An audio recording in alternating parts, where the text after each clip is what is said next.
Hi everyone. நம்மளோட சேனலில் ஆரி class எடுக்கலான்னு பிளான் பண்ணியிருக்கேன்.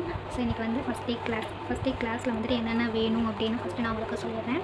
ஸோ நிறைய பேர் வந்து ஆன்லைனில் யூடியூப் பார்த்து ஆரி கற்றுக்கலான்னு பிளான் பண்ணியிருப்பீங்க இல்லையா? ஸோ அவங்களுக்குலாம் இந்த வீடியோ ரொம்ப யூஸ்ஃபுல்லாக இருக்கும். ஸோ நீங்கள் தெரிஞ்சுக்கணும் அப்படின்னா என்னோடய சேனலை ஃபாலோ பண்ணிகிட்டே இருங்க, சப்ஸ்கிரைப் ப்ரெஸ் பண்ணி வச்சுக்கோங்க. ஸோ இப்போ ஃபஸ்ட்டு பேசிக்காக ஆரி ஒர்க் தெரியாதவங்களுக்கு ஸ்டார்டிங் நான் என்ன சொல்கிறேன்னா, ஃபஸ்ட்டு திங்ஸ் வந்துட்டு நீங்கள் என்னென்ன இருக்குதுன்னு தெரிஞ்சுக்கணும். ஃபஸ்ட்டு பேசிக் கற்றுக்குறீங்க அப்படின்னா ஆரி ஒர்க் ஸோ ஏதாவது ஒரு ஃப்ரேம், அதாவது நீங்கள் பெருசாக வாங்கணும் கிடையாது. ஸ்டார்டிங் ப்ராக்டிஸ் பண்ணிக்கிறதுக்கு ஒரு ஃப்ரேமு, அப்புறம் வந்துட்டு இது வந்து ஜரி த்ரெட்டு. ஸோ இதில் நிறைய கலர்ஸ் இருக்குது. இன்றைக்கி நான் வந்து கோல்டு தான் எடுத்துருக்கேன். 2 லிட்டர் நீடல் 14, ஓகேவா? ஸோ 14 இந்த நீடல் தான் எடுத்திருக்கேன். அடுத்து வந்துட்டு கிளாத். நிறைய பேருக்கு டவுட்ஸ் இருக்கும், என்ன கிளாத் எடுக்கணும் அப்படின்னு சொல்லிட்டு. நீங்கள் ஸ்டார்டிங்கில் வந்துட்டு பேசிக் கற்றுக்குறீங்க அப்படின்னா, வீட்டில் இருந்து கற்றுக்குறீங்க, இல்லை நீங்கள் கிளாஸ் போய்ட்டு கற்றுக்குறீங்க அப்படின்னா ஒன்றும் பிரச்சனை இல்லை. நீங்கள் ஸ்டார்டிங் வந்து இந்த ரேஷனில் கொடுப்பாங்களே வேஷ்டி, ஸோ அதை எடுத்துக்கலாம்.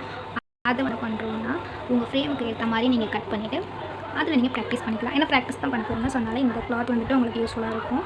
இதே பார்த்தீங்கன்னா நீங்கள் எடுத்திங்கன்னா ரொம்ப அலசலாக இருக்கும். ஸோ இதில் நீங்கள் உங்களுக்கு துணியில் வந்துட்டு கேப் நிறைய விடுறதுக்கு வாய்ப்பு இருக்குது. ஸோ அதனால் டபுளாக போட்டுக்கோங்க.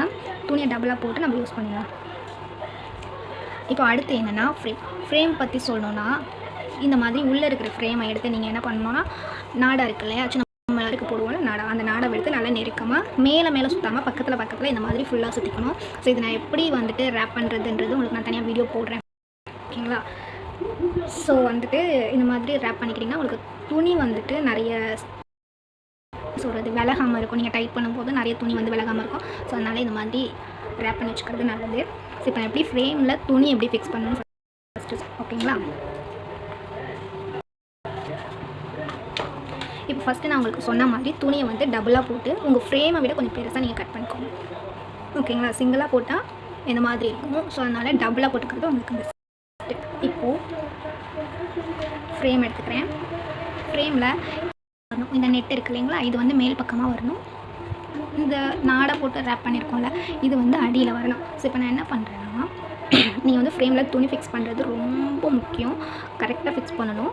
ஸோ நீங்கள் வந்து ஸ்டார்டிங்லேருந்தே ஃப்ரேமில் வந்துட்டு கரெக்டாக ஃபிக்ஸ் பண்ணுறதுக்கு தயாராகிக்கோங்க. ஏன்னா போக கற்றுக்கலாம் அப்படின்ற அந்த வேலையே வேண்டாம். ஸ்டார்டிங்லேயே பர்ஃபெக்டாக ஃபிக்ஸ் பண்ண கற்றுக்கலாம். இப்போ நான் கீழே வந்துட்டு நடை சுற்றிருக்கோம்ல, அந்த ஃப்ரேமை போட்டுட்டு அதுக்கு மேலே துணியை போட்டுக்கிறேன். இப்போ பார்த்தீங்கன்னா இவ்வளோ துணி இருக்குது. ஸோ இந்த பக்கம் பார்த்தீங்கன்னா இவ்வளோ துணி இருக்குது. ஸோ இந்த மாதிரி 4 பக்கமும் துணி வந்து எக்ஸஸாக இருக்க மாதிரி நீங்கள் போட்டுக்கோங்க, ஓகேங்களா? கட் பண்ணிவிட்டு இப்போ இந்த ஃப்ரேம் எடுத்து இது மேலே போடுறேன். ஒன்றும் இல்லை, போட்டுட்டு அப்படி லைட்டாக ப்ரெஸ் பண்ணிட்டீங்கன்னா உங்களுக்கு வந்து இந்த மாதிரி ஃபிக்ஸ் ஆகிக்கும். ஃப்ரேமும் துணியை நல்லா டைட்டாக பிடிச்சிக்கும். ஸோ டைட்டாக பிடிச்சிக்கோன்னா நகராமல் கழலாமல் பிடிச்சிக்கும். இப்போ துணியை வந்து இப்படி ப்ரெஸ் பண்ணி பார்க்கும்போது உள்ளே போகுது, அதே மாதிரி இருக்கக்கூடாது. எப்போவுமே நல்லா டைட் பண்ணிட்டு தான் நீங்கள் வந்து ஒர்க் ஸ்டார்ட் பண்ணணும். இப்போ டைட் பண்ணணுன்னா நீங்கள் கண்ணா பின்னாடி பிடிச்சி எடுக்கக்கூடாது. இந்த மாதிரி கொஞ்சமாக பண்ணிக்கோங்க.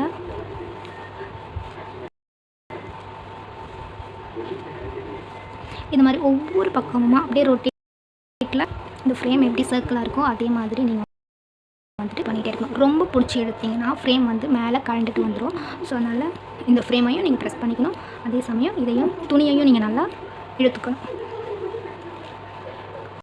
ஓகேங்களா? இப்போ பார்த்தீங்கன்னா அதாவது ஃபிக்ஸிங் வந்துட்டு போதுமா அப்படின்னு நீங்கள் கண்டுபிடிக்கிறதுக்கு இந்த மாதிரி தட்டி பார்த்தீங்கன்னா உங்களுக்கு கேட்கும், இந்த மாதிரி சவுண்ட் கேட்கும். அதே மாதிரி ப்ரெஸ் பண்ணிங்கன்னா உள்ளே போகாது, ஓகேங்களா? ஸோ ஃப்ரேம் ஃபிக்ஸிங் இப்படி தான் பண்ணணும். ஃப்ரேம் ஃபிக்ஸ் பண்ணுறதுல என்ன டவுட் இருந்ததுன்னா எனக்கு கமெண்ட் பண்ணுங்கள்.